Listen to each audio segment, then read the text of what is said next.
Kenapa misalnya kalau Allah Ta'ala mengirimkan bala dalam konteks kita umat Islam dewasa ini semua kena, saleh tidak saleh semua kena.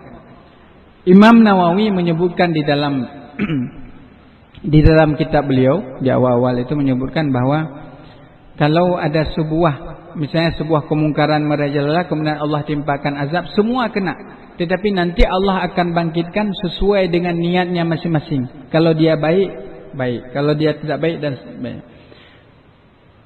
Sehingga dalam konteks ini Rasul menyebutkan dalam banyak contohnya, seperti Rasul menyatakan ketika sebuah perahu yang ada di lautan, ada yang tinggal di atas, ada yang di bawah. Yang di bawah mau mengambil air, katanya kita korek saja bawah perahu ini atau pesawat perahu ini supaya kita bisa ambil air. Maka yang di atas itu harus melarangnya. Artinya dalam konteks sahabat Rasulullah, umat Rasulullah ini memang ujian yang diberikan oleh Allah itu langsung. Makanya nanti kalau sudah banyak sekali kemungkaran, doa orang yang saleh pun tidak diterima. Itu sampai pada level tersebut.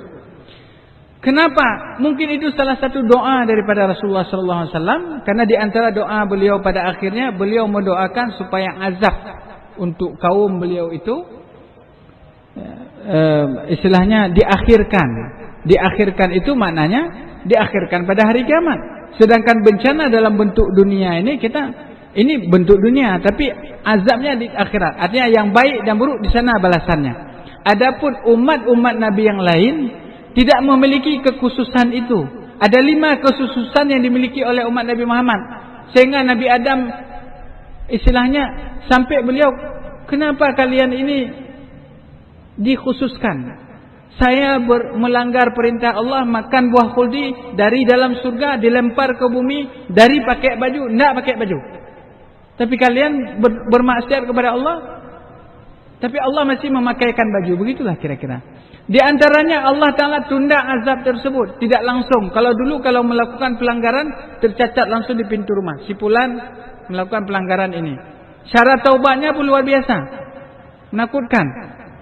Lompat dari tempat yang tinggi, seperti umat-umat Nabi Musa, lompat dari tempat sampai mati, itulah cara baru diterima taubat. Berbeda konteks dengan umat Rasulullah ini.